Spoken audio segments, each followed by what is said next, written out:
Hello, today I'll be making a spiced mead or honey wine.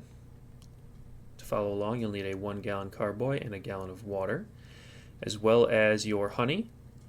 I'm using a cup of black tea, 8 ounces of black tea, and our spice mixture, which is cinnamon, cloves, allspice, and a small bowl of raisins. To start off, you're going to take your carboy, put it on a kitchen scale so we can measure out 1.5 pounds of honey. I just zeroed it out there. You're going to add your honey. I did pre-warm this so that it would pour easier. Otherwise, this would be a very long affair. And a funnel would make this process much easier, but I couldn't find mine. So here we are. I'm using Local Hive. They make different types of honey depending on where you are in the US. High quality honey. I've used it before. Although I didn't get quite 1.5 pounds out of that, so I am going to supplement with the honey that I use when I'm making tea. It's a different brand, but it should work just as well. I did not pre-warm this one, so you can see that it pours much slower. You're going to want to be careful if you're doing this without a funnel, because you can make a big mess.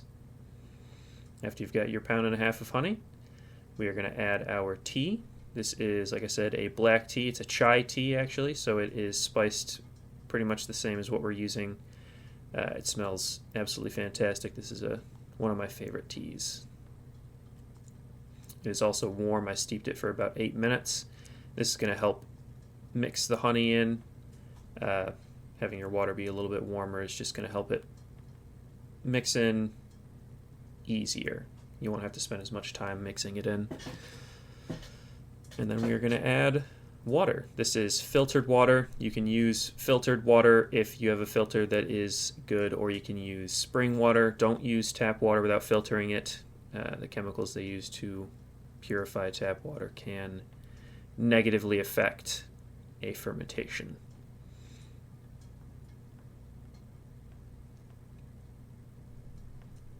Going to fill it about halfway. Going to leave us some space to shake it up, agitate the mixture, and get that honey well incorporated. My carboy comes with this screw-on cap, which makes this process considerably easier. Otherwise, you will have to use a rubber bung and put your thumb over the hole, or get a bung that doesn't have a hole. The screw-on cap just makes it easier, so use what you got, though. Just going to mix it until you can turn the carboy upside down and there's no honey clinging to the bottom of the carboy. With the honey pre-warmed and the hot tea mixture, this process goes pretty quick. If you didn't warm your tea, don't use warm water. This process can take quite a while. Honey is reluctant to mix. Just going to shake that for a little while until you can, like I said, flip it upside down. No honey left on the bottom, so we're good. Bring back the scale so we can weigh out our raisins. I am going to add about 100 grams of raisins. This is going to act as a nutrients of sorts for the yeast. Honey by itself isn't great for fermentation. It's pretty much pure sugar. Just adding water to that doesn't give yeast a lot to work with. This is going to add some nitrogen as well as some other stuff that the yeast will appreciate. And it will help counter the effects of cinnamon, which can be an antimicrobial.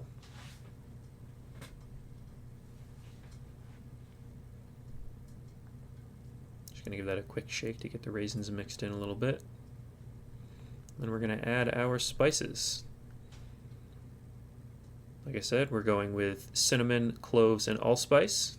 I'm going to add 2 whole cinnamon sticks.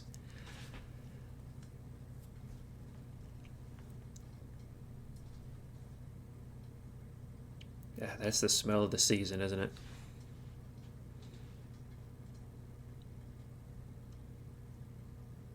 Not those ones. These are cloves. These can overpower rather quickly, so you're only going to want to add 2 to 4 of these. I added them. They are whole. And then our allspice berries. I am using about a dozen, I believe, allspice berries.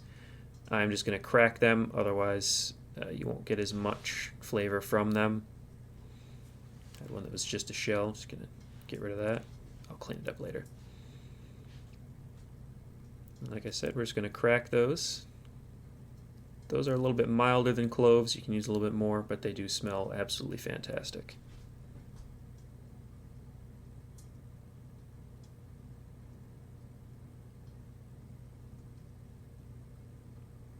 Break those up quick, hopefully without throwing all spice berries all across the room. And we're going to pour those in as well.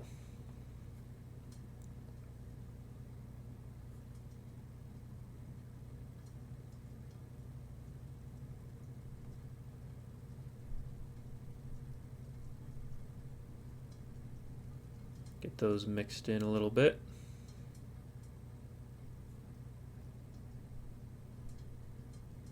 Now we are going to top it off with the rest of the water.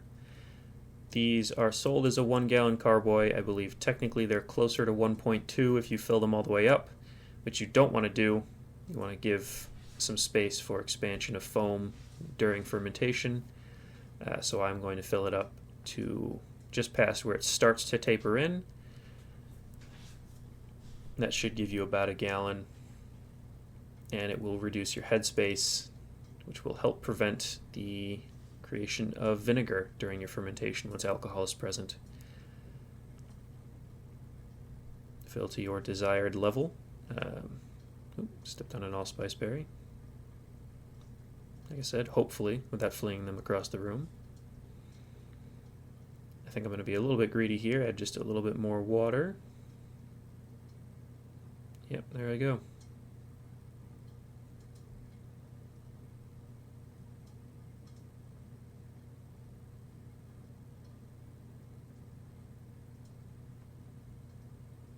Get that mixed up, get the honey and water well incorporated so that we can take a gravity reading. To do that, we are going to use a hydrometer and essentially a test tube.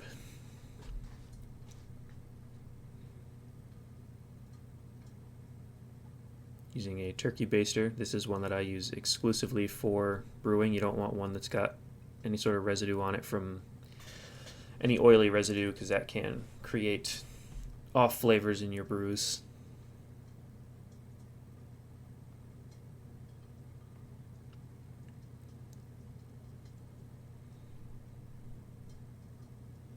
Just add enough to where the hydrometer will float. There it goes. I'm throwing that back into a bucket of warm sanitization fluid. I use Star San mixed to the manufacturer's recommendation with water. Once you break up the foam a little bit, you'll be able to see your hydrometer reading. This came out to 1.060 specific gravity. About where I was expecting. Honey is on average about 36 points of gravity per gallon, or 0.036 specific gravity per gallon.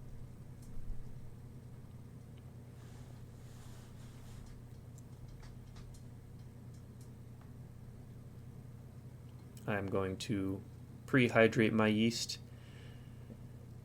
This is just going to help it not to stick to the sides of the carboy. Otherwise you can get a good amount of yeast stuck to the sides of the carboy and they won't necessarily get into your must. A lot of people will hydrate their yeast ahead of time to wake it up or whatever. I just do it so that it's easier to mix. I'm using Safe Ale SO4, which is an ale yeast with a 9 to 11% alcohol tolerance. I think it'll pair well with the baking spices that are going into this. Safe Ale doesn't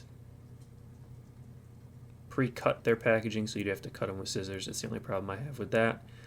I'm going to use about half of the package. This is good for a 5-gallon must or a 5-gallon brew, as I am doing 1 gallon. I don't need the whole package, so I'll use about half. No need to be wasteful. Then I'm going to mix that up good and I will let that sit for a few minutes so that the yeast can hydrate. I'm not going to leave it long enough that I will see foam or anything out of it, just long enough that I can pour it without leaving any yeast behind in the measuring cup.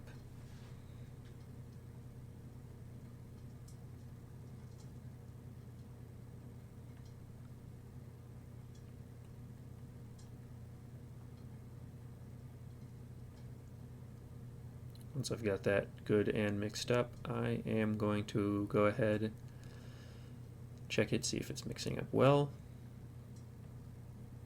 Good enough for me. And then we're going to clean up while that sits for a few minutes. Like I said, just a few minutes, not long enough to see any foaming out of it, not long enough to see if it wakes up. Give it one last stir, make sure that it is actually mixed up.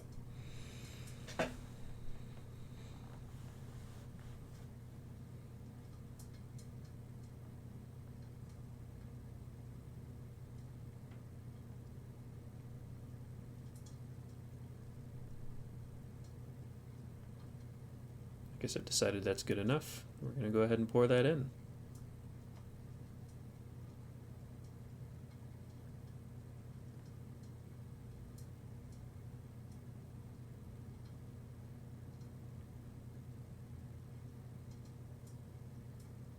All of my equipment was sanitized in Star San. I'm not worried about cross-contamination or infections of any kind.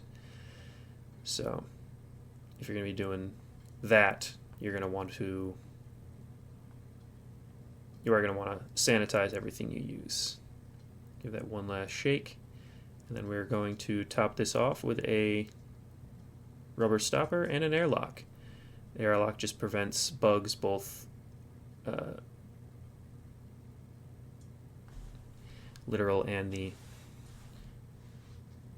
microbial kind, from getting in. And if you do follow along, let me know how it turns out. Thank you for watching, and have a nice day.